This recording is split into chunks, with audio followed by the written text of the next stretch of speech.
Hello guys, how are you? You are welcome in biology class.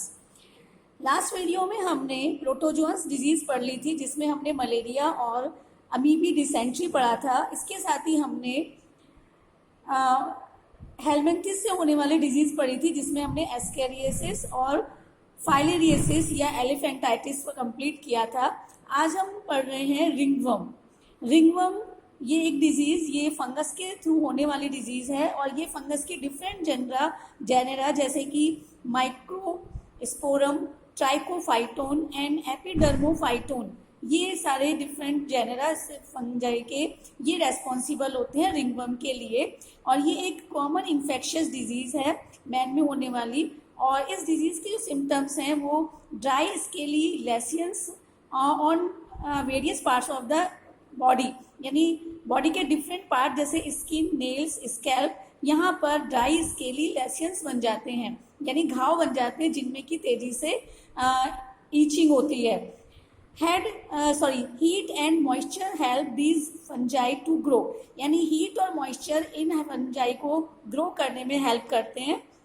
Which makes them thrive in skin folds, यानी कि इनके कारण heat और moisture ये help करते हैं ग्रो करने में, जिसके कारण कि ये स्किन फोल्ड्स जहाँ होती है वहाँ पर ये ज़्यादा तेजी से ग्रो करते हैं। Such as those in the groin. Groin का मतलब होता है groin the front part of our body where it joints your leg, यानी बॉडी का फ्रंट पार्ट जहाँ पर कि लेग जॉइंट करते हैं, मिलते हैं वहाँ पर, यानी जॉइंट की जगह जॉइंट्स की जगह यहाँ पर ये फोल्ड्स हो जाते हैं, स्किन फोल्ड्स होती है, वहाँ पर ये तेजी से ग्रो करने लगते हैं। इसी तरह से टोज के बीच में भी ये ग्रो करते हैं तेजी से fungus. Ringworm are generally acquired by from soil और बाय यूजिंग टॉवल्स, क्लॉथ्स और even the comb of infected individual, यानी रिंगवर्म ये सॉइल के थ्रू, इन्फेक्टेड सॉइल के थ्रू, साथ में इन्फेक्टेड पर्सन के जो टॉवल्स, क्लॉथ्स, कॉम, इनका यूज़ करने से भी ये तेजी से इन्फेक्शन जनरेट होता है, फैलता, स्प्रेड होता है।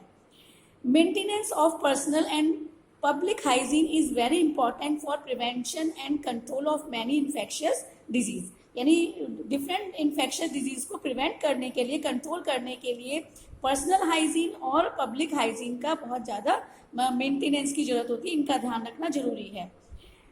मेजर्स फॉर पर्सनल हाइजीन में क्या आता है? Include keeping the body clean, यानी बॉडी खुद की क्लीन रखनी चाहिए। Consumption of clean drinking water, food, vegetables, fruits etcetera, यानी फ्रेश जो क्लीनिंग ड्रिंकिंग वाटर है, फूड, वेजिटेबल्स, फ्रूट्स, इनका फ्रेश इनके यूज़ करने चाहिए, फ्रेश करने चाहिए।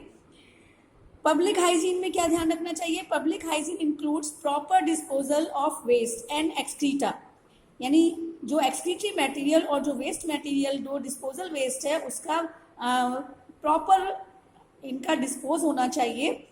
Periodic cleaning and disinfection of water reservoirs, pools and tanks, and observing standard practice of hygiene in public catering, यानी कि जो पब्लिक कैटरिंग यानी पब्लिक के काम में आने वाले जो सब्सटेंस जैसे कि वाटर रिजर्वायर्स है, टैंक्स हैं, पूल्स हैं, इनको पीरियोडिक क्लीनिंग होनी चाहिए, समय समय पर उनकी सफाई होनी चाहिए और डिसइंफेक्शन होना चाहिए, यानी यहाँ पर इंसेक्टिसाइड का स्प्रे होना चाहिए।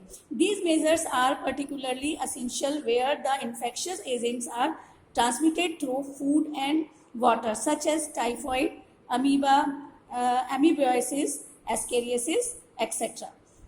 इन केस ऑफ एयरबॉर्न, यानी कि जो डिजीज जो कि जैसे टाइफॉइड है, अमीबियासिस, एस्केरियासिस है, ये फूड और वाटर से ट्रांसमिटेड होती है, तो इसके लिए ये इनके जो पब्लिक हाइजीन है इसका बहुत ध्यान रखना चाहिए। In cases of airborne disease such as pneumonia and common cold, यानी ये जो डिजीज़ है निमोनिया और कॉमन कोल्ड जो कि एयरबॉर्न डिजीज़ है, तो इन डिजीज़ को प्रिवेंट करने के लिए इन सारी डिजीज जो मेजरमेंट है या इन सारे जो कंट्रोल है, इनके साथ साथ जो इन्फेक्टेड पर्सन है उससे दूरी बना के रखनी चाहिए. Contact with infected persons, avoid contact with infected persons और their belonging should be avoided. यानी उनके बिलोंगिंग का मतलब उनके काम में लेने वाली जो सब्सटेंस है और उनसे इन्फेक्टेड पर्सन्स है उनसे थोड़ी सी दूरी बनाए रखनी चाहिए.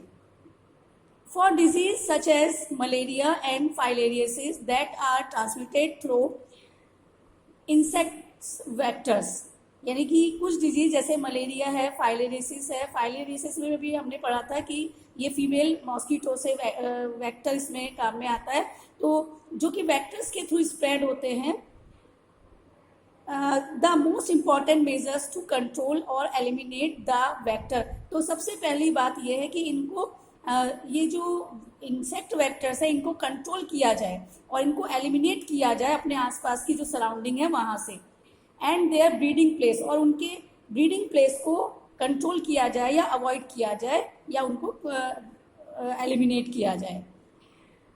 This can be achieved by avoiding stagnating of water in and around residential area.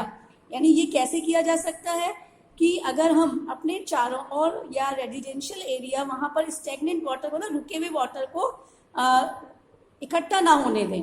Regular cleaning of house hold coolers, या हाउस में काम में ले जाने वाले जो कूलर्स है जिसमें कि लगातार पानी भरा रहता है तो उनकी भी रेगुलर सफाई होनी चाहिए. यूज़, क्योंकि उनमें मॉस्किटो के एग या लार्वा जनरेट हो जाते हैं. यूज़ ऑफ मॉस्किटो नेट्स, इनका यूज़ करना चाहिए. इंट्रोड्यूसिंग फिशेज लाइक गैम्बूजिया मछली या फिश का को इंट्रोड्यूस करना चाहिए, यानी इसका यूज़ करना चाहिए, इसको पालना चाहिए पॉन्ड्स में, क्योंकि ये मॉस्किटो के लार्वा को एक तरह से खाती है. That feed on the mosquito larva. इसके अलावा spraying of insecticides in ditches, drainage areas and swamps. यानी कि जहाँ पर लगातार पानी भरा हुआ होता है तो वहाँ पर इंसेक्टिसाइड का स्प्रे करना चाहिए. ये सभी जो वेक्टर्स हैं, इंसेक्ट वेक्टर्स हैं, इनको प्रिवेंट या कंट्रोल करने के लिए काम में लिए जाते हैं ये सारे method. In addition doors and windows should be provided with wire mesh. यानी कि डोर और जो विंडोज है वहाँ पर बारीक जाली लगानी चाहिए जो कि to prevent the entry of mosquito, जो कि मॉस्किटो की एंट्री को रोकती है. Such precautions have become more important specially in the light of recent wide spread incidence of the vector borne diseases, जैसे कि चिकनगुनिया है, डेंगू है.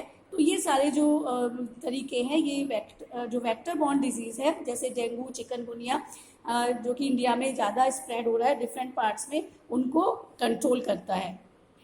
इसके अलावा एक एडवांस टेक्नोलॉजी, बायोलॉजिकल साइंस है armed us to effectively deal with many infectious disease.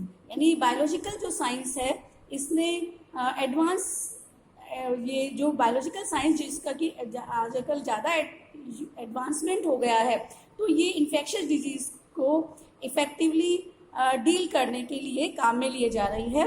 The use of vaccines and immunisation programmes यानी have enabled us to complete eradicate a deadly disease like small pox. यानी कि small pox जैसी जो disease है इसके vaccines और immune vaccine बनाई गई है जो कि स्मॉल पॉक्स पर इसलिए कम्प्लीटली इरेडिकेट यानी इसको पूरी तरह से ख़त्म कर दिया गया है. A large number of other infectious diseases like polio, diphtheria, pneumonia and tetanus have been controlled to a large extent by the use of vaccines. यानी ये सारी डिजीज़ का भी इसको भी बहुत कंट्रोल किया जा चुका है वैक्सीन के through. And tetanus have been control to large biotechnology about which you will read more in अब चैप्टर 12 में बायोटेक्नोलॉजी के बारे में पढ़ेंगे जिससे कि एंटीबायोटिक्स बनाए जाते हैं. तो biotechnology at the verge of making available newer and safer vaccines. यानी कि बायोटेक्नोलॉजी के थ्रू नई और सेफर वैक्सीन बना ली गई है। Discovery of antibiotics and various others drugs has also enabled us to effectively treat infectious disease। यानी कि एंटीबॉडीज और एंटीबायोटिक्स और वेरियस जो ड्रग्स है इनकी डिस्कवरी कर ली गई है जो कि इन्फेक्शियस डिजीज को इफेक्टिवली इनको रोकने में कारगर सिद्ध होती है। तो ये था हमारा डिजीज के बारे में कंप्लीट हमारा चैप्टर डिजीज का जो टॉपिक है वो कंप्लीट हो चुका है। नेक्स्ट जो टॉपिक है उसमें हम पढ़ेंगे, नेक्स्ट वीडियो में हम पढ़ेंगे इम्यूनिटी और types of immunity. Thank you.